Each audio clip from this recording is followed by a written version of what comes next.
नमस्कार। आप सभी का स्वागत है मेरे सनातन भक्ति संस्कृति चैनल पर, जिसमें मैं आप सभी को श्री रामचरितमानस कह के सुना रही हूँ। मैं अब बाल कांड से अयोध्या कांड पे पहुँच गई हूँ। आप सभी मेरे कथन को ऐसे ही सुनते रहें और प्यार दें मुझे। मेरे कथन में जो भी त्रुटियाँ हों, मैं आप सभी से उसके लिए क्षमा मांगती हूँ और मैं अपने श्री राम जी से भी अपने कथन की त्रुटियों के लिए क्षमा मांगती हूँ। अयोध्या कांड के 28 नंबर दोहा पर हूँ। यहाँ पर है, भूप मनोरथ सुभग बनो, सुख सुबिहंग समाजु,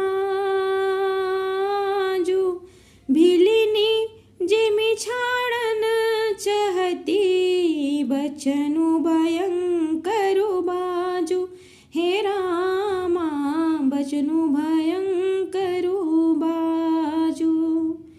राजा का मनोरथ सुंदर वन है, सुख सुंदर पक्षियों का समुदाय है। उस पर भिलनी की तरह कैकेयी अपना वचन रूपी भयंकर बाज छोड़ना चाहती है। अब यहाँ मासपरायण 13वां विश्राम है।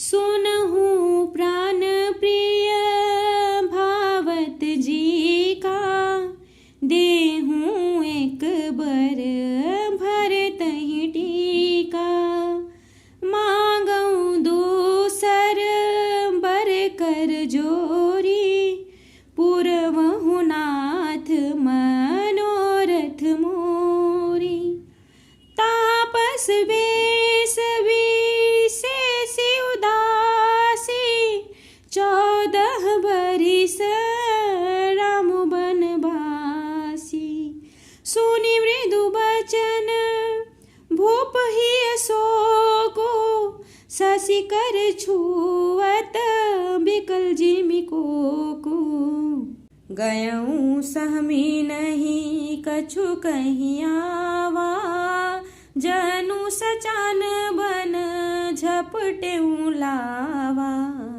विवरण भयऊं निपट नर पालो, दामिनी हनेऊं मनहु तरु तालु, माथे हाथ मुदि दो लोचन, तनु धरि सोचो लाग जनु सोचन, मोर मनोरथु सुर तरु फूला, फरत करि निजिमि हत्यूं समूला, अवध उजारी किन्हीं कह के, दीनी से अचल विपति कहने।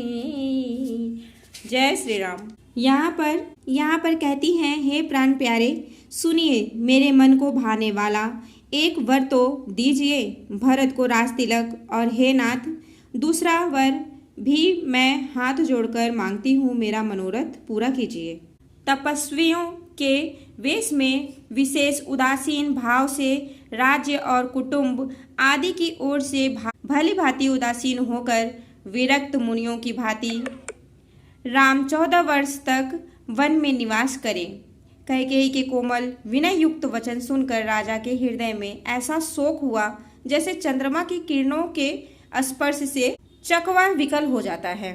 राजा सहम गए, उनसे कुछ कहते न बनता, मानो बाज वन में बटेर पर झपटा हो। राजा का रंग बिल्कुल उड़ गया, मानो ताड़ के पेड़ को बिजली ने मारा हो। जैसे ताड़ के पेड़ पर बिजली गिरने से वह झुलस कर बदरंगा हो जाता है, वही हाल राजा का हुआ। माथे पर हाथ रखकर दोनों नेत्र बंद करके राजा ऐसे सोच रहे हैं, मानो साक्षात सोच ही शरीर धारण कर कर सोच रहा हो।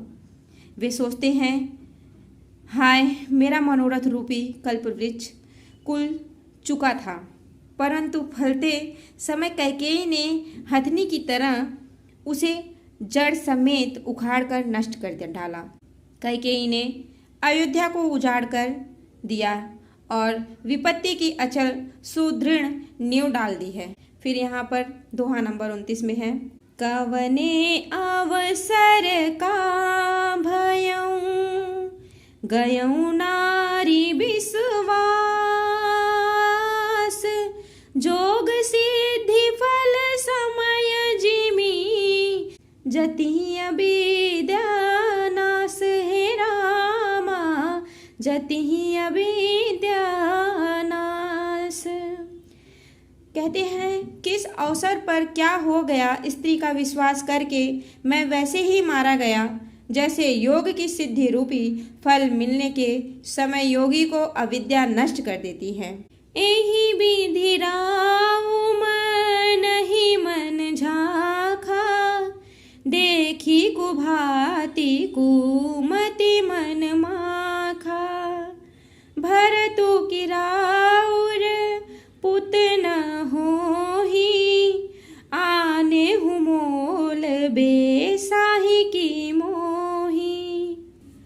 जो सुनि सरुअस लाग तुम्हारी, काहे न बोलहूँ बचनु सम्हारे।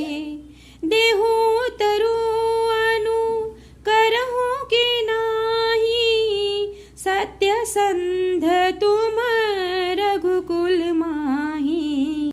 देन कहूँ अब जनि बरु देहूँ, तजहूँ सत्य जग अपज सुलेहूँ।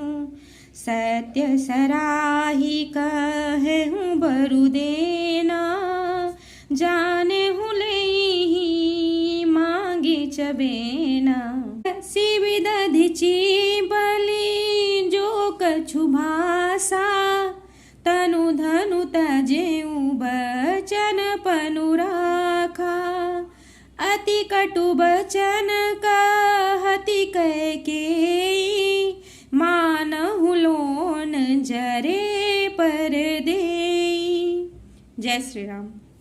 यहाँ पर है कि इस प्रकार राजा मन ही मन झिक रहे हैं। राजा का ऐसा बुरा हाल देखकर दुर्बुद्धि कैकेयी मन में बुरी तरह से क्रोधित हुई और बोली, क्या भरत आपके पुत्र नहीं हैं? क्या मुझे आप दाम देकर खरीद लाए हैं? क्या मैं आपकी विवाहिता पत्नी नहीं हूँ?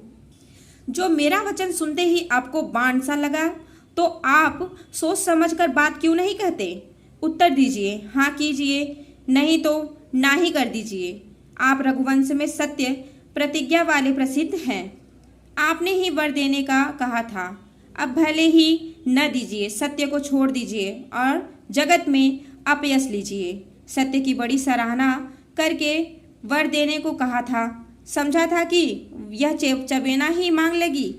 राजा शिबी, दधीचि और बलि ने जो कुछ कहा, शरीर और धन त्याग कर भी उन्होंने अपने वचन की प्रतिज्ञा को निभाया। कैकेयी बहुत ही कड़वे वचन कह रही है, मानो जले पर नमक छिड़क रही है।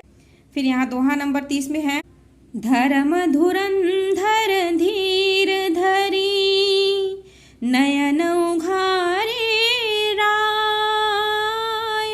सिरु धुनि लीन्ही उसास असी, मारे सी मोहि कुठाय हे रामा, मारे सी मोहि कुठाय।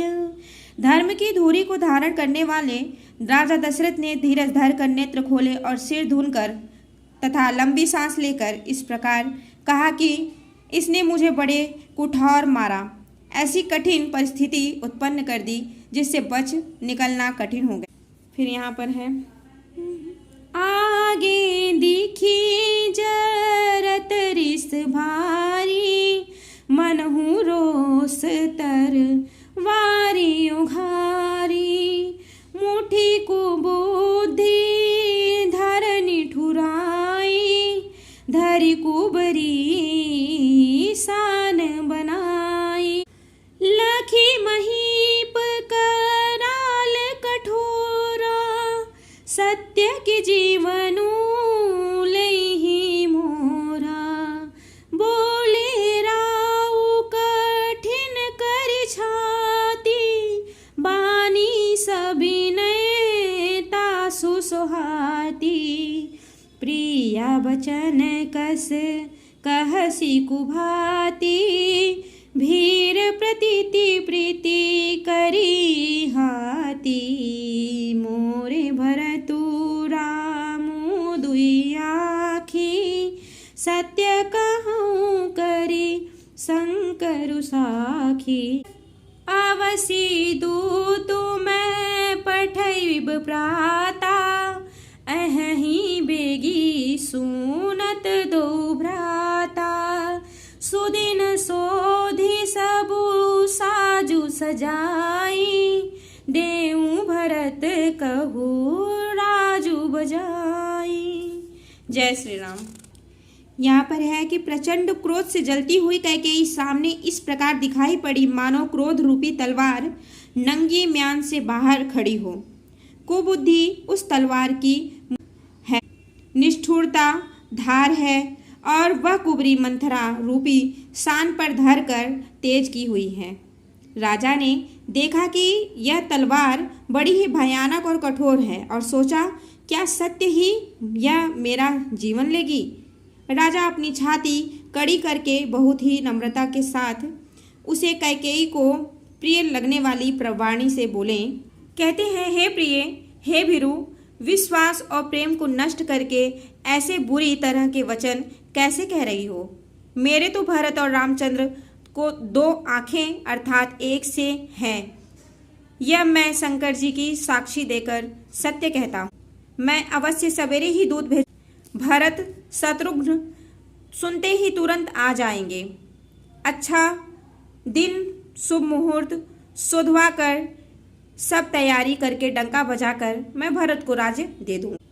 फिर यहाँ दोहा नंबर 31 में है, लोभु न राम ही राजू कर, बहुत भरत पर प्रीति। मैं बड़ छोट बिचारी जिया, करत रहूं नृपनीति। हे रामा करत रहूं नृपनीति।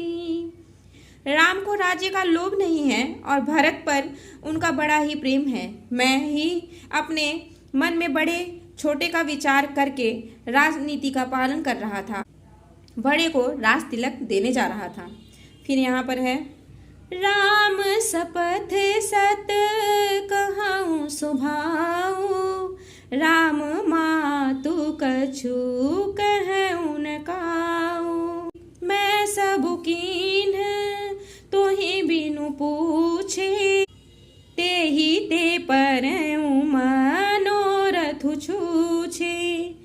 रिस परिहारू अब मंगल साजू, कछु दिन गए भरत जुबराजू। एक ही बात मोहि दुख लागा, बर दूसर अस मंजस मांगा। अजहूँ हृदय जरत तेहि आचा, रिस परिहास की साचे हूँ साचा। कहूँ तजिरो सुरु राम अपराधु, सबको कहीं राम सुठी साधु। तू ही सराहसी करसी स्नेहु, अब सुनि मोहि भयं संदेहु। जासु सुभाउ अरिहि अनुकूला, सो किमि करिहि मातु प्रतिकूला। जय श्री राम। पर है कि राम की 100 बार सौगंध खाकर मैं स्वभाव से ही कहता हूँ कि राम की माता कौशल्या ने इस विषय में मुझसे कुछ कभी नहीं कहा। अवश्य ही मैं तुमसे बिना पूछे यह सब किया, इसी से मेरा मनोरथ खाली गया। अब क्रोध छोड़ दे और मंगल साज सज। कुछ ही दिनों बाद भरत युवराज हो जाएंगे। एक ही बात का मुझे दुख लगा कि तूने दूसरा वरदान बड़ी अड़चन का मांगा। उसकी आँच से अब भी मेरा हृदय जल रहा है। यह दिल लगी में, क्रोध में अथवा सचमुच ही वास्तव में सच्चा है? क्रोध को त्याग कर राम का अपराध तो बता। सब कोई तो कहते हैं कि राम बड़े ही साधु हैं। तू स्वयं भी राम की सराहना करती है और उन पर स्नेह किया करती थी। अब यह सुनकर मुझे संदेह हो गया है कि तुम्हारी प्रशंसा और स्नेह कहीं झूठे तो। जिसका स्वभाव शत्रु को भी अनुकूल, वह माता के प्रतिकूल आचरण क्यों करेगा। जय श्री राम। मैं अब यहीं पे विश्राम लेती हूँ। आप सभी पर श्री राम जी की कृपा बनी रहे। जय श्री राम। जय श्री महाकाल। बजरंग बली की जय हो। धन्यवाद।